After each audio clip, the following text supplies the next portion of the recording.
Get this as a wrap, or wrap this up here.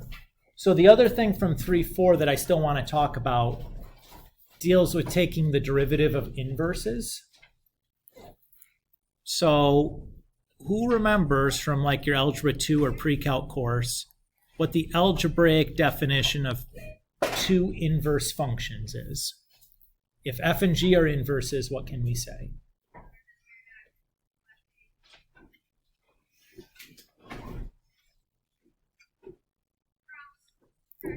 Okay, so nobody remembers, that's okay.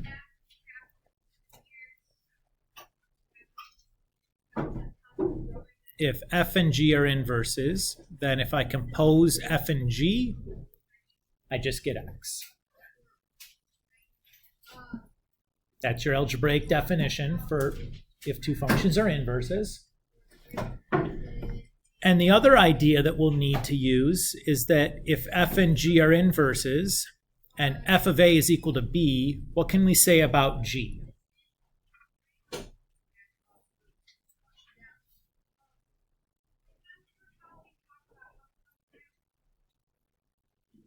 Yes, right? Why is that true? Well, if you remember when we did inverses, like one way we can do an inverse is just swapping the x and y coordinates. Right? If I think about my function as a set of ordered pairs, the inverse is just going to be the same ordered pairs, but the x and y's will be swapped. A is like our x and b is like our y, right? So we're just swapping the x and y's, basically. Does that make sense? Okay.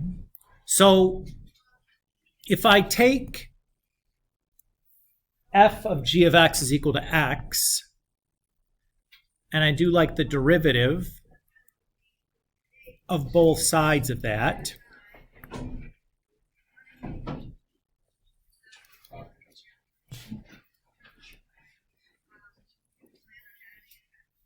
what is the derivative of f of g of x? What do I need to do that? The chain rule. That's textbook chain rule, right? That's a composition. Okay, so what should that result in? F prime g of x times g prime of x. Excellent. And the derivative of x is 1. Again, if we go back to the chain rule, like literally, that was our definition of a chain rule, right? Oops. So then if I divide both sides by f prime of g,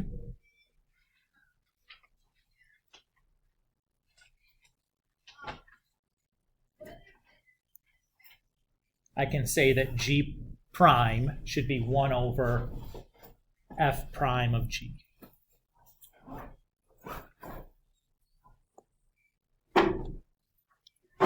So like those two ideas and this one are kind of all we're going to need. Everybody's okay? Fairly simple ideas, right? Let's go and run through a couple of examples now. Try to make that a little bigger for the seeing impaired that decide to sit at the back of the room every year.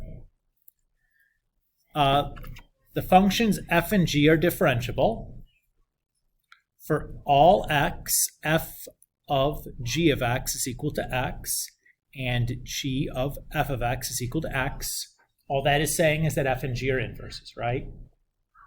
It's the same way of saying that, yes? If f of 3 is equal to 8, and f prime of 3 is equal to 9, what is g of 8 and g prime of 8?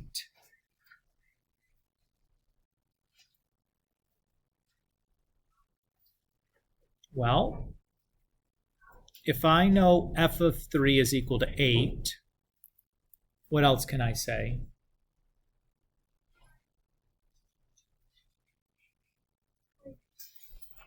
Well, I could do g of both sides, right? I could do that, right? What's g of f of 3?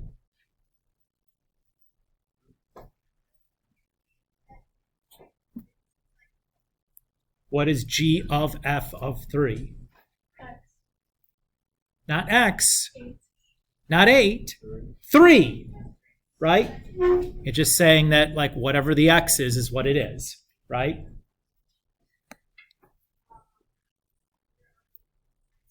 Ah! Look, that was one of our answers. Right? It's a little far to wrap your head around it, but you're just thinking the g of both sides, right? Yeah, or you just think of this as, oh, they're inverses, so I just swap the x and y's. You think about it that way too, right? That's what we set up here.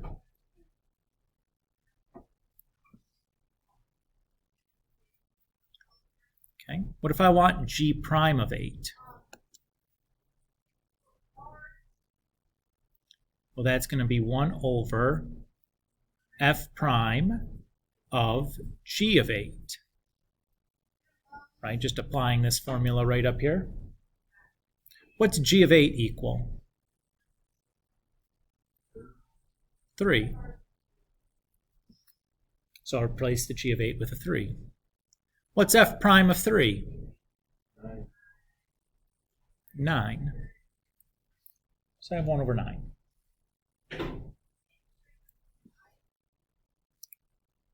Is that okay? Let's do another example. So for that one, you did like 1 over f times g of 8 equals 1 over f times 3, like y. Because g of 8 equals 3. Mm-hmm. Oh, okay, so you're just taking the f prime of both sides?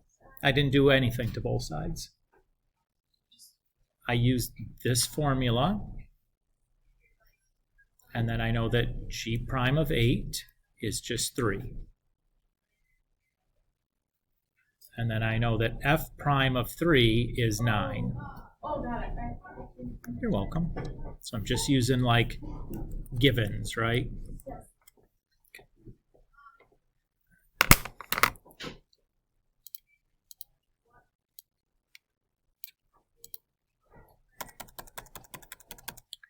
Okay, it says let f be the function defined by yada yada yada.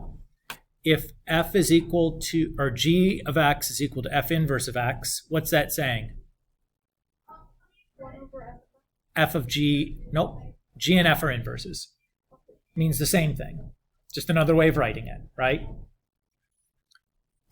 And we know g of 2 is 1. What is the value of g prime of 2? Well, g prime of 2 should be 1 over f prime of g of 2. And what's g of 2 equal? 1. So I need to do 1 over f prime of 1. Well, what's f prime of x?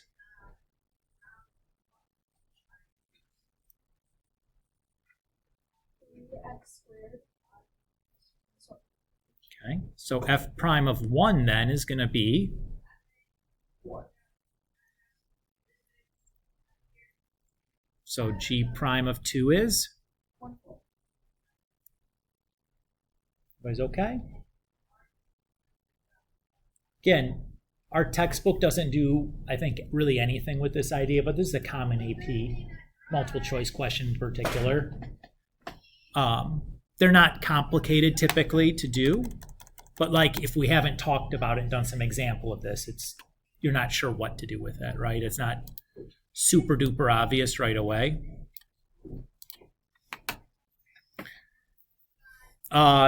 Let f and g be functions that are differentiable everywhere. If g is the inverse function of f, and if g of negative 2 is 5, f prime of 5 is negative 1/2, and g prime, or then g prime of negative 2 is equal to what? Well, again, we know that g prime of negative 2 should be 1 over f prime of g of negative 2. What's g of negative 2? 5. Okay. And what's f prime of 5? So 1 over negative a half is? And we're done. Right? Does that all feel okay? Again, nothing like, whoa, blowing my hair back, but like, okay, this isn't hard, but I don't know that I would have come up with this without like getting 15 minutes of explanation, doing a couple of examples. But after that, I see that it's basically just like, okay, it's kind of like a formula. You just kind of plug stuff into the formula, and it's not too bad. One more example here. This is more of a chain rule example, because if you read this, it says let f and g be differentiable functions such that f of 1 is 2, f prime of 1 is 3, f prime of 2 is negative 4, g prime of 1 is 2, I'm sorry, g of 1 is 2, g prime of 1 is negative 3, and g prime of 2 is 5. It says if h of x is equal to f of g of x, then h prime of 1 is equal to, well, nowhere in here does it say inverses, so it's not really an inverse problem. So we'll just start by differentiating h. To do that, I need to use a chain rule. So h prime of 1 then is f prime of g of 1 times g prime of 1. What's g of 1 equal to? 2. So I have f prime of 2. And what does g prime of 1 equal? Negative 3. Okay. And then what's f prime of 2? Negative 4. So I'm left with negative 4 times negative 3. So I just have 12. Wait, how'd you get negative 4 times negative 3? Oh, is it just like, this was just like, it's not a composite, it's just a floating value? They're just multiplied, yeah. Yep. I'll do that. What do you guys think? It's all right, right?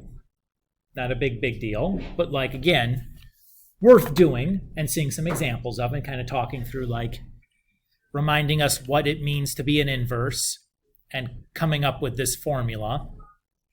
You know. All right. On to 3.5. So in 3.5, we're going to talk about something called implicit differentiation. And this is what happens when there's not like declared independent and dependent variable, right?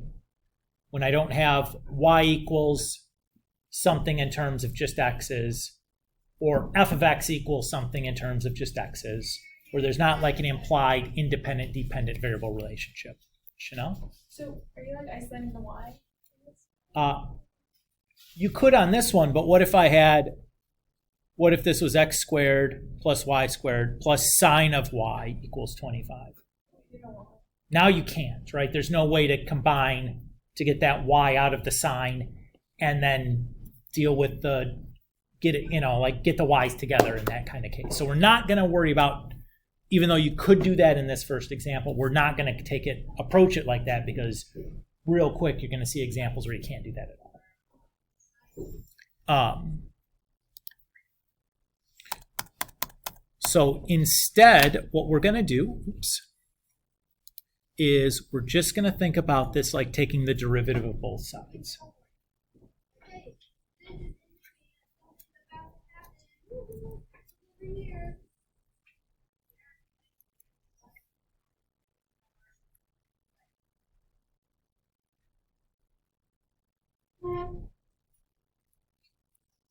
Everybody's okay? So when I do the derivative of, with respect to x of x squared, what do I get? 2x. Okay? And when I do the derivative with respect to x of y squared, what do I get? 2y. Okay? And when I do the derivative with respect to x of 25, what do I get? 0. Okay? Where's my dy dx? It's gone. How am I supposed to, it says find dy dx. Right? We made some kind of mistake here. Everybody agree? Yeah. So the mistake that we've made is that really every time we take a derivative, a chain rule is actually happening. Now, we don't worry about this immediately because all we do is differentiate with respect to x's, things with x's in them. And what we're really getting when we do that is we get like a dx over dx, which is just 1, right? But when we differentiate a y with respect to x, we're going to get a dy dx.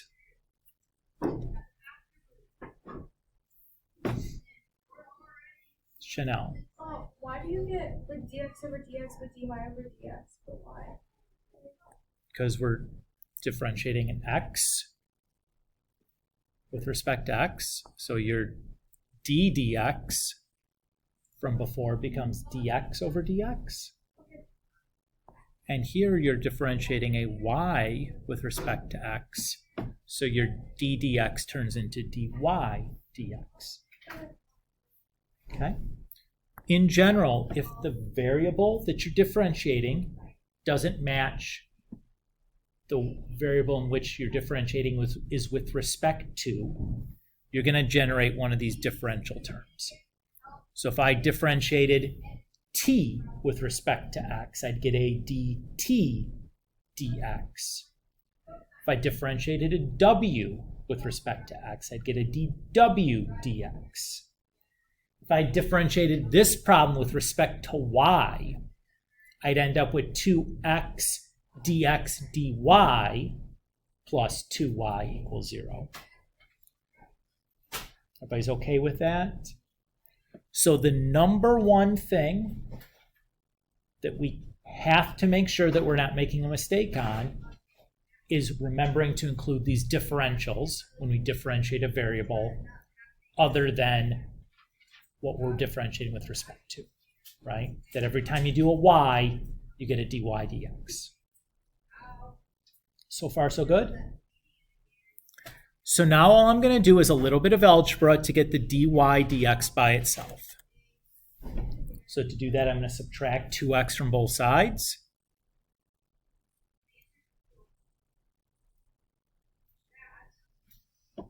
And then divide by 2y.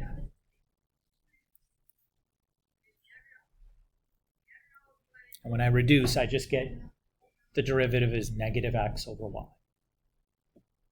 Chanel? Why did you move over the 2x again? I'm sorry. I want to get I'm looking for dy dx. I'm just trying to get that by itself. So I'm like doing algebra 1 algebra, right? Okay, got it. Just rearranging the equation to get the dy dx by itself. Okay, and then you put the dx over dx next to it because it's like... I'm just demonstrating to you that like even when we differentiated before, when you're doing it with respect to x, there was something happening we just didn't write down. Okay, which is like, now, is it just saying that like the derivative has been like completed, or is it, or like... It's what I'm doing is the other part of the chain rule, right? So like the g prime of x is like the dx over dx when we differentiate with respect to x, or the dy over dx when we differentiate with y. Got it. Okay. That's kind of what's happening there. That's why we need that, where that extra piece is coming from. Okay. It's literally from the chain rule. Because even if you think about this as f of x, you could really think of it as like x as a function of, you know, yeah, like its own function. And when you differentiate the derivative of that, that's where we get these differentials from. Okay, got it. Thank you. Yeah. Where were we? Implicit. Okay. Part B of this question then says, find the equation for the tangent to the circle at the point 3, 4. To write the equation for a tangent line, what do I need? You need the slope. The slope and A point. a point. Well, we got the point, right? So we need to get the slope. What am I going to use to get the slope? The derivative. The derivative. So that's the slope should be the derivative just evaluated when x is 3 and y is 4, right? So our slope is just negative 3/4. So if I write my point slope equation, y minus y1 equals m times x minus x1. And you could rearrange that to put it in slope-intercept form if you want, or you can just stop. Everybody feel good?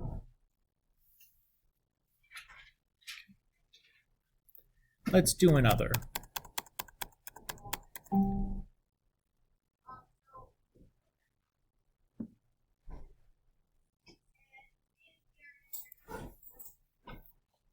So here it says find y prime.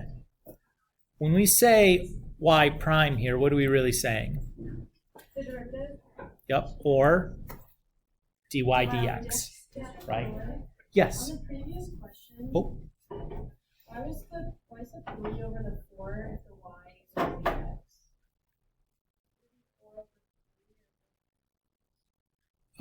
well, I wrote x over y, right? Oh, So x, y, y, right?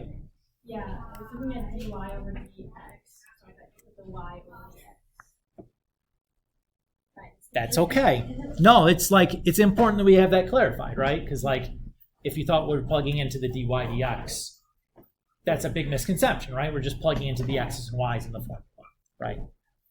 So dx is one thing, dy is one thing. It's not d of x, like d is not one thing. You know what I'm saying? Is that okay? Okay. So just like the previous problem, we're going to take the derivative of both sides. I'm not going to write out as much work this time. Is that okay?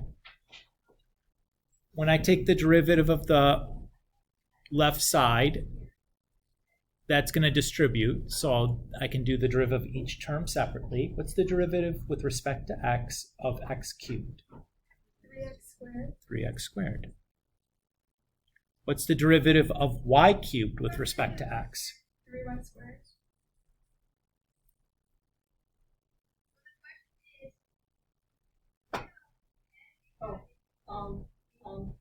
D of y over d. Thank you. Yeah. Thank you. Because we differentiated something other than an x, we get a, in this case, a dy dx, right? How do I differentiate 6xy? The product rule? Yes, the product rule. So we'll have 6x times the derivative of y plus 6y times the derivative of x. Everybody's okay there?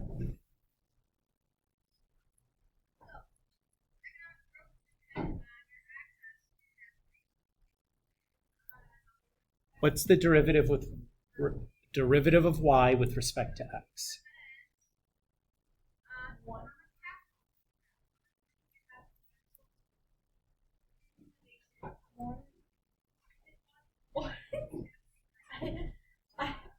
Oh, 1 dy over dx. There you go. We need a dy dx because we differentiated a y. I was so confused. It's okay. Again, it's one of these like, this is the hitching for this. Like the derivatives are not hard, but you have to remember the dy dx's, right? Like you got to remember to include them. So every time you give me the right derivative, but you forget that, I'm going to be like, yeah. Okay, keep on going. Derivative of x with respect to x. dx over, well, 1 and then dx over dx. And those I'm not going to write down. Okay. That's okay? Yeah, because isn't it just because it's x, that's why? Right. Okay. If you're differentiating an x with respect to x, no differential needs to be present. Okay. Okay. So just like before, now I need to get the dy dx by itself. I see it in two different locations, right? I see it on the left-hand side and then also on the right-hand side of the equal sign. How do I get the dy dx alone? What? Ooh, no. Why don't you put the x's to one side and y? How about I put the dy dx's on one side and the non-dy dx's on the other? Because you could, no, you could factor the dx. Is everybody okay with how I did that? And now, if you look at the left-hand side, is there a greatest common factor that we're interested in? 3y. The dy dx. Oh. And by factoring that out, I've taken the dy dx from two locations to one location. Everybody's okay there? And now we can divide by 3y squared minus 6x.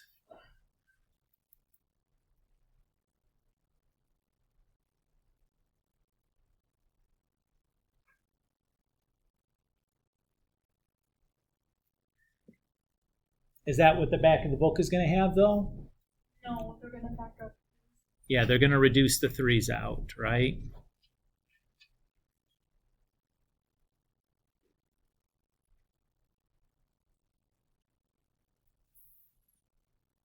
Everybody feel good so far?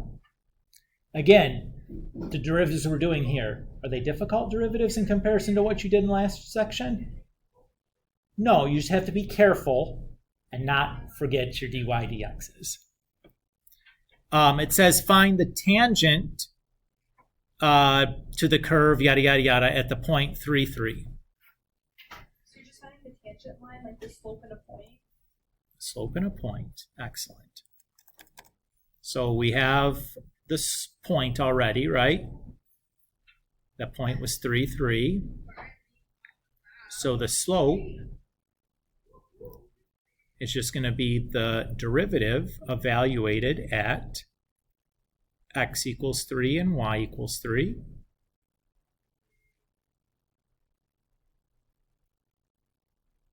Let's see, 6 minus 9, that's negative 3. 9 minus 6, that's positive 3. So negative 1.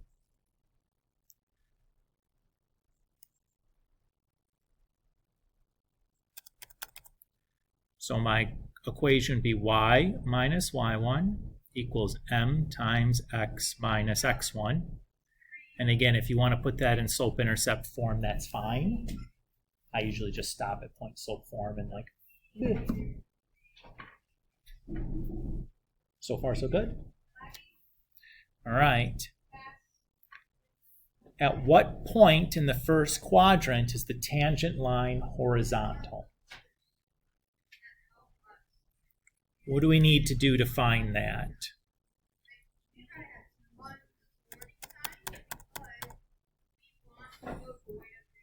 When will the tangent line be horizontal? When the slope is 0 or when the derivative is equal to 0. Very good.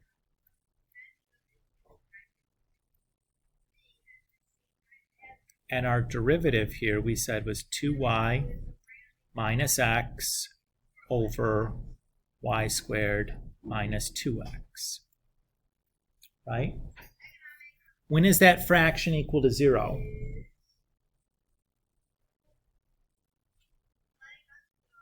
In general, when is a fraction equal to 0?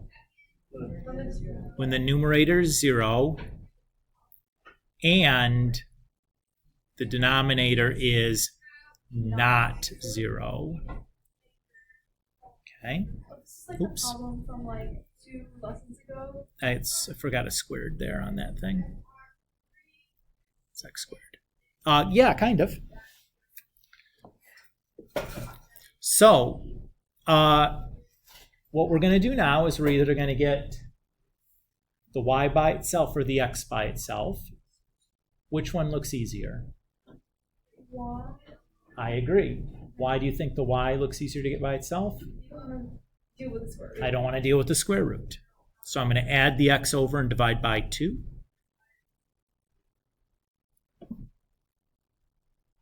Everybody's okay? Now what am I going to do with this? Where? Into the original equation. Excellent. Very, very good. So we had x cubed plus y cubed, but instead of y, we're going to write 1/2 x squared equals 6x, and then instead of y, 1/2 x squared. Chanel? Wait, I didn't understand what you did. Like, I took the original equation, and everywhere there was a y, I wrote 1/2 x squared. okay. Why'd you do that? Because it's looking for the point where the tangent line is 0. Points are coming from the equation for the curve, so that's why once I figured out the parameter for the slope to be equal to 0, I had to plug it back into the original to get the point to work out. Okay? So now I'm going to try to solve this equation for x. Everybody good with that plan? So I have x cubed plus 1/8 x to the 6th equals 3x to the 3rd.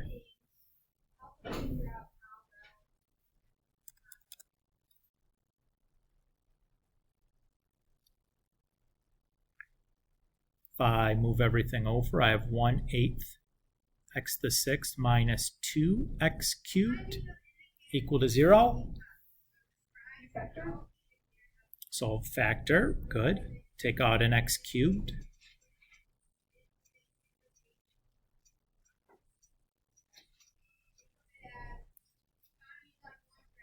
So x could equal 0. And if I go back to here, to my original, if x is 0, what does y have to be? 6x. Right? Those parts turn to 0, so what does y have to be? Y cubed equals 0?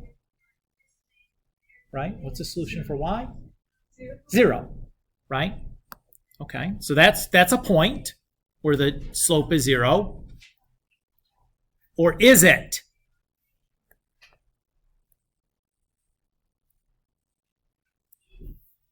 No, it's not. It's not, because y squared minus 2x is 0 if x and y are 0. So those don't count. Oh, okay. Now I'm going to take 1/8 x cubed minus 2 and set that equal to 0. So I have x cubed equals 16, or x is equal to the cube root of 16. Everybody okay there?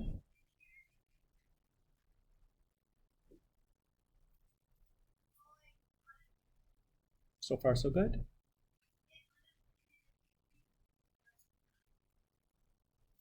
You're making some faces, Giselle. You're okay? No, I was just Oh, looking at it. Don't worry. okay. Wait, what? So, how come if x is 0, y has to be 0? Like, in this case? Because it has to satisfy this equation. So, So x cubed is 0. 6 times 0 is 0. So I have left with y cubed equals 0. So it has to be 0, right? Okay. So now let's plug this in.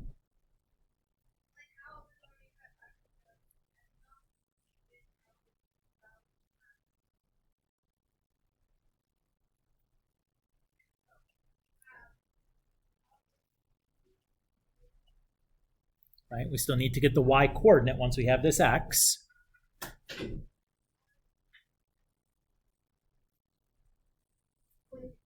What did you do? Same thing I just did. I plugged it into the x cubed plus y cubed equals 6xy. Yeah. So to solve this, let's move everything onto one side because it's a polynomial, right?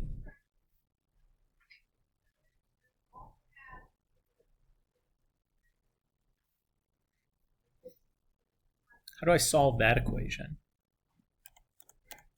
for y?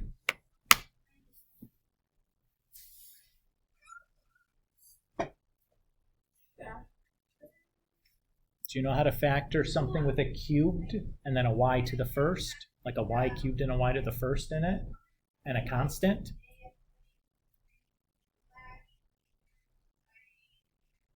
I don't. No, but could you factor out y? Just y? But there's the plus 16. Oh, yeah. You can't. So like you can't do like a zero product property because you'd have equals negative 16 and then sure you can do that, but it doesn't help us. What can we do though? How would we solve this? That formula quadratic. It's not quadratic because it's cubed. It's y cubed. I've given this to you and it's like clearly Mr. Kulik expects me to come up with an answer as like how I should be able to do this. And he's just told me I can't factor it and I can't use the quadratic formula for it. What else could I use to try to solve this? It's not squared because it's cubed. Graph it. Let's do that. Now, the way it's currently written, can I type it into my calculator to graph? I don't know. Yes. No, because it's got y's in it instead of x's. So what should we do? Replace it with x. I'm just going to replace the y's with x's Yeah. and solve for x in my calculator, and I'm going to put that as my y number. Everybody's okay with that? That's the simplest way to do it. Get the y by itself. If we could get the y by itself, we would have been able to solve it, right? You can just pretend they're x's. I'm just going to pretend they're x's. So what I'm going to do is I'm just going to type it in, right? I have x cubed minus 6 times 16 to the 1/3 times x plus 16. And I hit graph. So there's 1, 2, 3 solutions, right?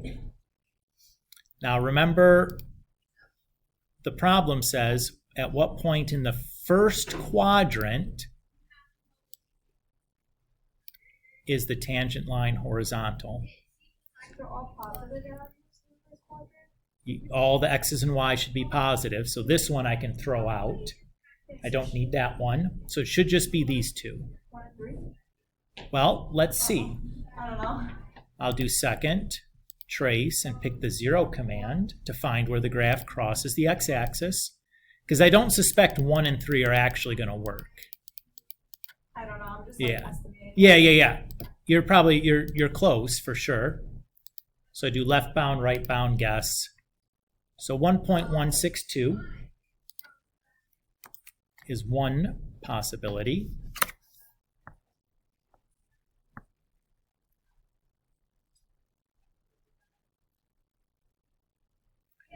And the other y that I got was second trace 0. So left bound, enter, right bound, enter, guess 3.175-ish.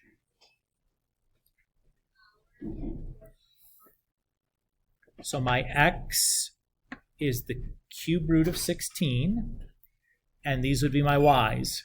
Am I sure that both of these are valid? What do I still need to check?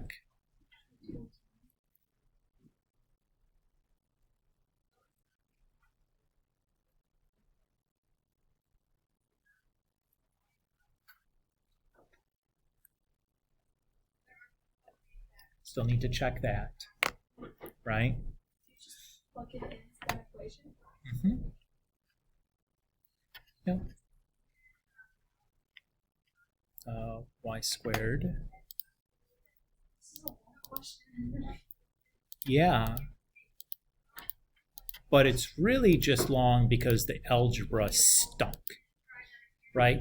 The calculus idea was not too bad, right? Which was just set the derivative equal to 0 and solve. That was the calculus idea. Everything after that was just like algebra. So that seems okay.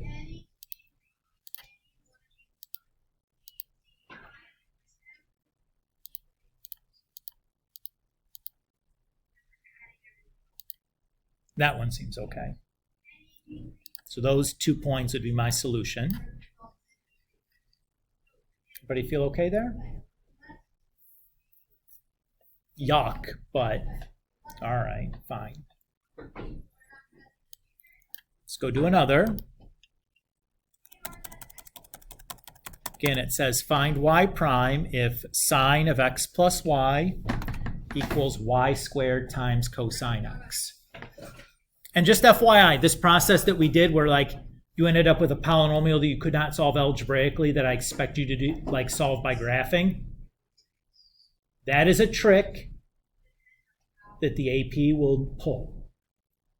I've seen AP questions where they give you you end up with something that's like not going to be solvable using any other method than graphing and finding like where it crosses the x-axis. So that problem right back there where we had to pull out that trick is a trick that the AP would expect you to be able to use.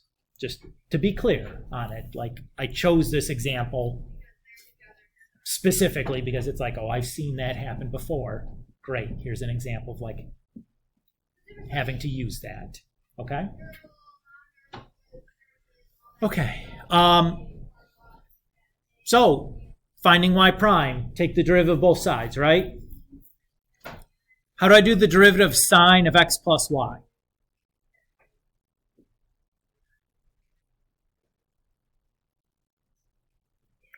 Chain rule. Chain rule, great. So the outer function is? Sine of x. The derivative of that is? Uh, Cosine, right? And then the inside stays the same, times the derivative of the insides. And we'll do that part in a second. How do I differentiate y squared cosine x?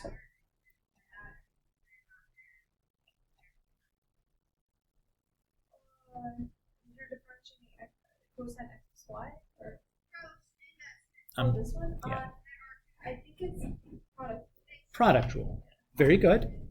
So y squared times the derivative of cosine x, we'll do that in a second, plus cosine x times the derivative of y squared, which we'll do in a minute. Everybody feel okay with what I've written out here? Again, I'm trying not to do too much in my head and like trying to write down some intermediate steps for us.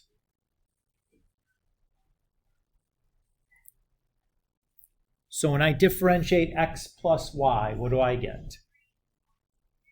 Derivative of x is 1. Derivative of y is? 1 dy and dy. Yes, 1 dy dx. The derivative of y is 1, but because it's with respect to x, I also get the dy dx. Everybody feel good there? The derivative of cosine x is? Negative sine x.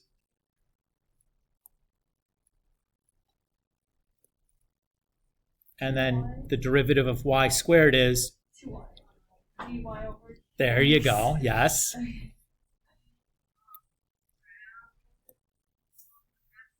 So far, so good.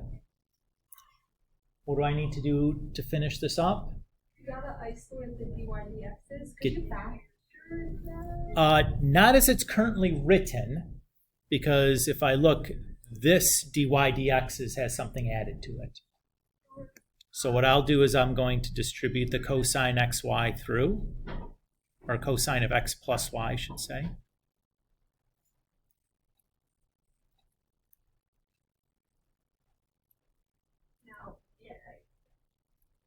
Once I get everything on the same side, I can definitely do some factoring.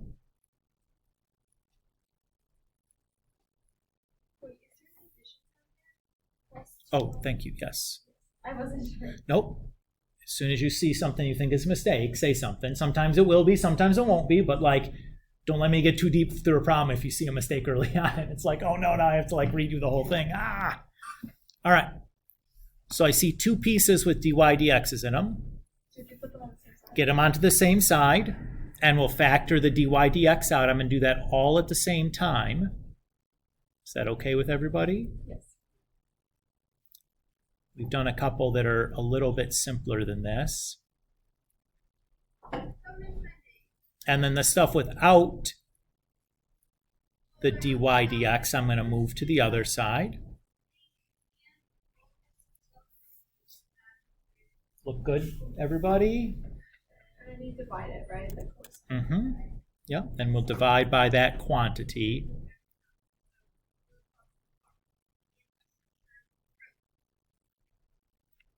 That's squared, dum-dum.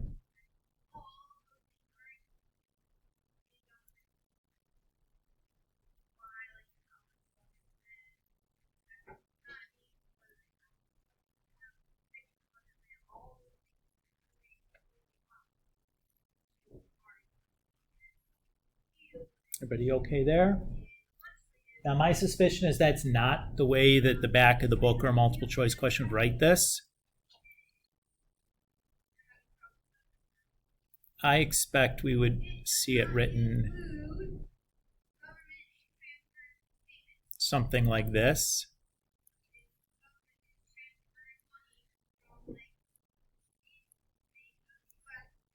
Or even more likely, if I were to take if I was going to put money on it, I wouldn't be surprised about the first one, but I would think almost certainly I would put this as the majority of my gamblings. What did I do there? Distribute the negative to the denominator. Yeah. Does it matter? Look, I'm just talking about, again, I would have taken the first one, right? If it's a free response question, I would have taken the first one. It's about, but if it's a multiple choice question, I got to be able to look at the first one and go, okay, that could be the answer, that could be the answer. Like, how else could they have written this when they're writing their multiple choice answer? Okay. You know what I'm saying? Yes. So that's all I'm trying to do there. Any of those answers would have been fine for me on a free response section. If it's a multiple choice, you have to look at what we got and go, okay, that's not on there. But was one of this on there, one of that, like how else could I have written this to be sneaky? And just like monkeying around with negative signs is often what they might do. I'm just curious, is this the board we're getting today, like, is this due next Sunday? Mm-hmm. Okay. Yeah. You will always have a day to ask questions before anything is due. Look at this one, though. Find y double prime. That's the second derivative, right? If we're writing this with dy dx's, what does that look like? dy over dx. Oh. So we write it as d squared y over dx squared. That was from like a section in last chapter, right? Yeah, it was one of the extra notations. Mm-hmm. Okay, so let's go ahead and work through this. We'll take the derivative of both sides. Derivative of x to the fourth is? 4x. Good. The derivative of y to the fourth is? 4y cubed. dy over d. Thank you. Equals 0. So to get the dy dx by itself, Move 4x cubed. And then, divide by 4y squared. you mean cubed. Oh, cube. Sorry. That's okay. So I end up with that, right? Now, if I want to do the second derivative, when I do the derivative of the left-hand side, I just get the second derivative. What do I need to do to do the derivative of the right-hand side? The quotient rule. The quotient rule. So it's the bottom times the derivative of the top minus the top, yes? Oh, sorry. Could you have looked at the negative, or you have to include the negative in the quotient rule? You could put the negative here, Okay. or you could, I like putting it with the numerator because it feels like I might be able to do some canceling later on. Okay. I can always pull it back out, but I like to put it in. But yeah, you could leave it At the very beginning. at the very beginning. Okay.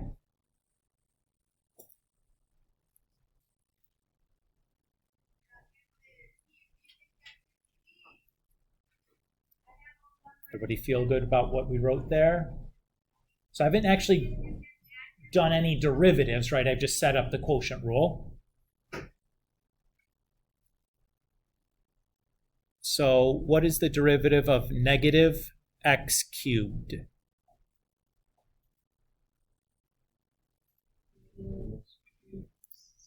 Good. Well, let's do that. And what's the derivative of y cubed with respect to x?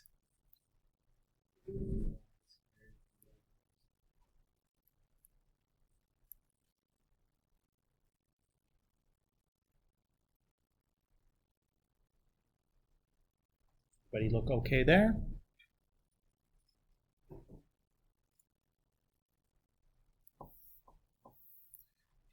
So if we simplify things a little bit, 3x squared y cubed plus 3x cubed y squared dy dx over y to the sixth, right?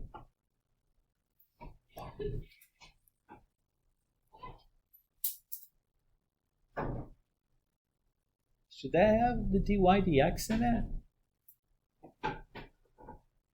The answer is no. What are we going to do?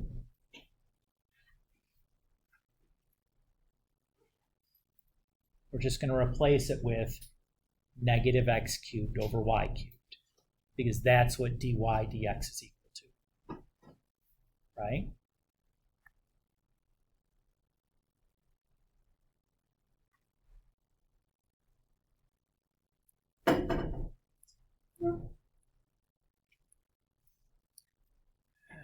It was negative x cubed.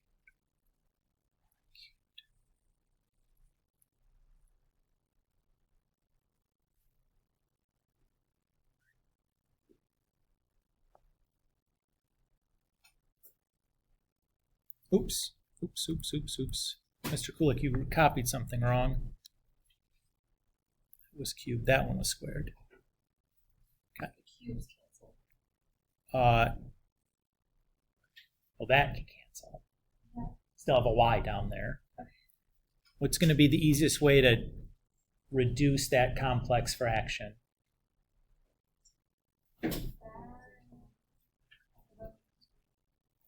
Just multiply the top and bottom by y, right? So when I multiply here, negative 3x squared y cubed. And when I multiply here, those y's cancel. So I end up with minus 3x to the sixth over y squared. Oops, that was to the sixth. That should be to the seventh. And then you could factor out a negative sign from the numerator if you want, but I think that's as good as we're going to do. I didn't understand what you you multiply each set by y, but then like what did multiplying the numerator by y do? Because I had this fraction x negative x cubed over y in the numerator. I want to get rid of the complex fraction, the fraction inside of our fraction. Right? If I had like 1 plus 1/2 over 2, I multiply the top and bottom by 2.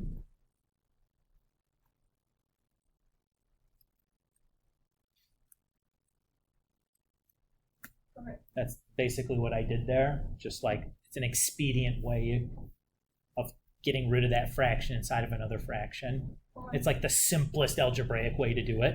Okay. So I use that trick frequently, especially on these kinds of second derivative implicit differentiation problems, where you're probably going to have a fraction inside of a fraction. Very common for that to be the case. It's a good trick to get to a better simplified answer. Is that?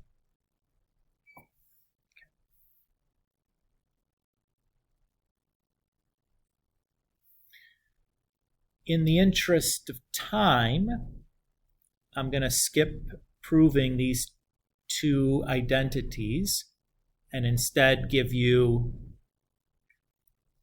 this new list of derivative rules. So this goes on your stuff to memorize list. It's already on the Quizlet though.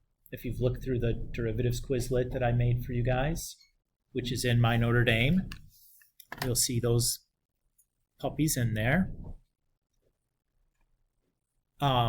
Let's do a couple of examples using those, and then we'll call her a day. Sound good to you guys? All right.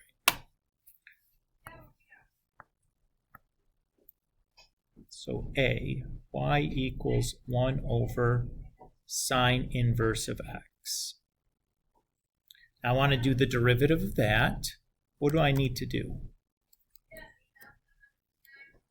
To take the derivative of that. Yeah. 1 over 3 minus x squared? Then nope. This is a chain rule. Right? Oh.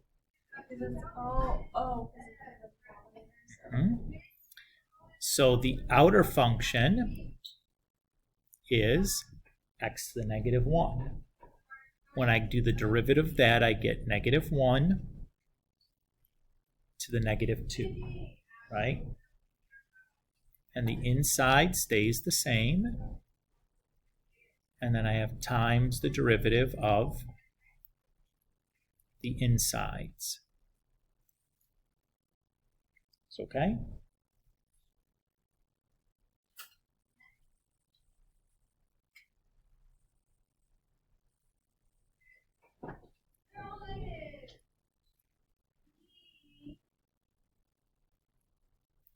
And when I do the derivative of sine inverse,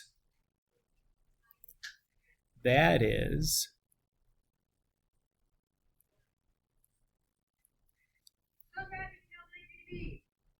that. And I'm just going to stop here. You might clean that up a little bit, but like, that's fine, right? There's no real canceling that can be happening. And just like, how do you want to write that? Where, you move the sine inverse squared to the denominator and the negative 1 in the numerator, and it's like, that's fine, whatever. B says x times arctan of square root x. What's arctan again? Tan inverse? Yeah, that's the same as tan inverse, right? So is this also a chain rule? Not yet. First is a product rule. Yeah. So I have x times tan inverse. So first thing I have to do is a product rule. Why can't we do the chain rule of tan inverse? Because you don't, well, you will when you take the derivative of tan inverse.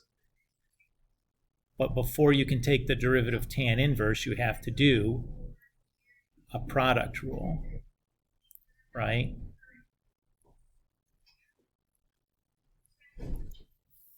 Because if I look at this function, if I do it, order of operations says I should do the multiplication, and then I would get 2, right? Okay. All right. So the derivative of tan inverse of the square root of x requires a chain rule, as Chanel's pointed out. So the outside function is tan inverse. So I'd have 1 over 1 plus square root x squared, right? And then times the derivative of the square root of x.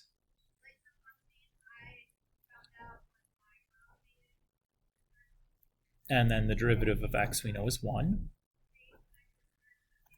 Oops. And then 1 over 1 plus x squared. The derivative of the square root of x is? Good. Wouldn't that just be x though for the 1 over 1 plus Oh, x? thank you. Yeah. Yep, good.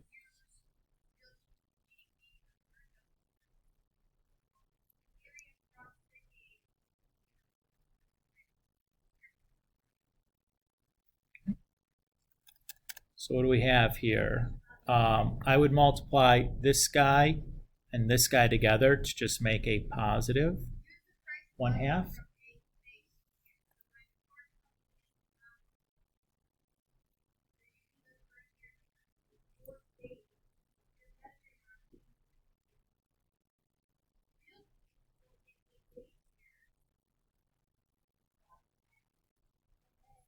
I suspect that's the best that we're going to do with that.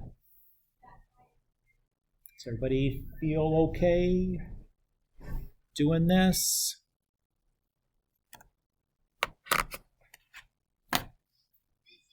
I'm at the end here. So like 15 minutes early, about what I thought.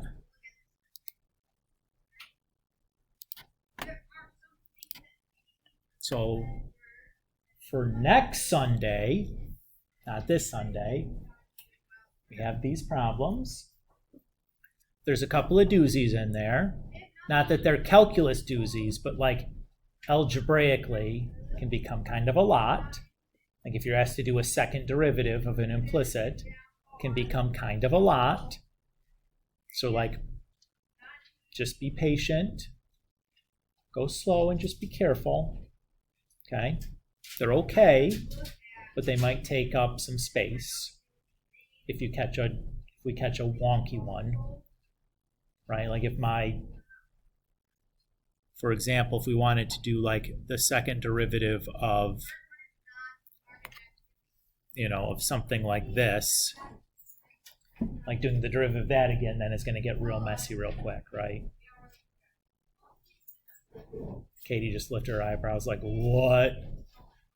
Usually we don't give you something like that, but like, again, something that's doable, but it's an exercise in can you keep track of everything that's going on? Because it just is going to get kind of messy. My best advice to you on these kinds of problems is to just go slow and be careful. The neater and more organized you can be with your work, the better things tend to go. If you're not naturally neat and organized with your problems, these will become hard. If you're usually pretty good about like being neat and organized, this tends to go pretty well. Because none of the calculus that we're doing here is terribly difficult. The algebra can be a bugger though. Like there's a lot of stuff to keep track of. There's a lot of symbols to write. So you just have to go slow and be careful. And then just as a reminder,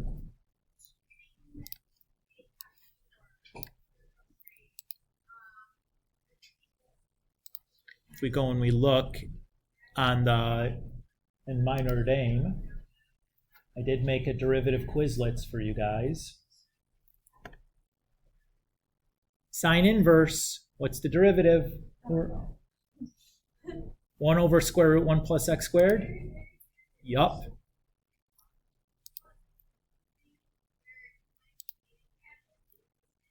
Cosine inverse, just the negative of it. Negative 1 over square root 1 plus x squared. Tangent inverse, we just did it.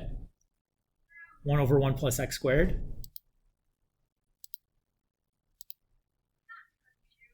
Cosecant inverse, I don't remember. Negative 1 over x times the square root of 1, or x squared minus 1. Oof. Secant should just be the positive, right? Oh, and we have those switched places. Cotangent, this one I got. Negative 1 over 1 plus x squared. Yes. Because sine and cosine are just the same thing but negative. Tangent and cotangent are just the same things but negatives. Secant and cosecant are like the same things, just negatives. Ooh, we haven't done this one yet. That's the next section.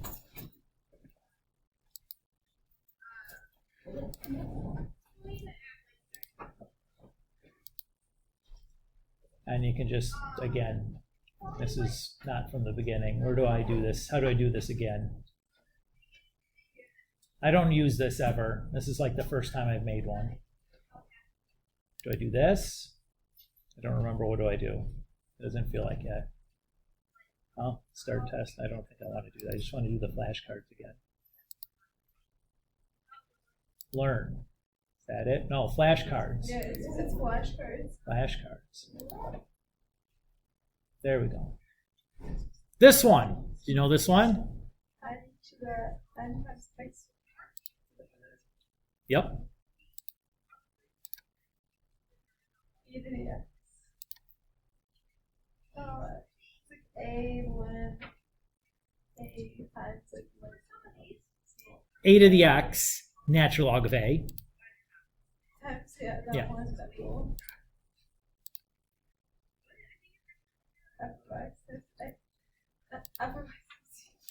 That maybe long one. Yeah, that one. Right. G of x times f prime of x minus f of x.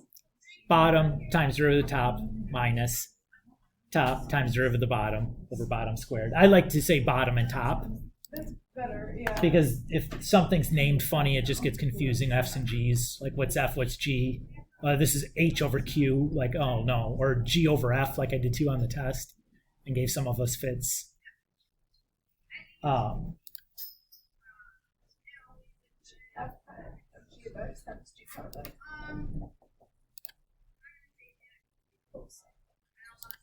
Yep. Negative side. Yep. Secant square x. Yeah, Chanel, you're doing good. I think it's no, isn't it no, I think I remember it's code. It's like I literally forgot. It's negative cosecant times cotangent. So the way that I remember this is 1 over sine. So it's the 2 with sines in the denominator. So cosecant, sine in the denominator. Cotangent, cosine over sine, sine in the denominator. So all the stuff with signs in the denominator just go together, and this one's the negative. Secant x times tangent x. Good. The ones with the cosines in the denominator. 1 over cosine, sine over cosine. That's the way I remember it. This one is, I think it's negative cosecant squared. So, oops. I don't know, those are new. Yeah. And then the new ones again, right? Like, yeah. But like they're all in here, right? Make sure that you got those. You need them stone cold. Like, they're never going to go away. You have to have them for the whole year. Like, time spent memorizing these is to your advantage. No one's going to give them to you. Not me, not the AP, nobody. You have to know them. Okie doke. Okay. So again, if you need practice, I have that Quizlet built for you to just like, yes.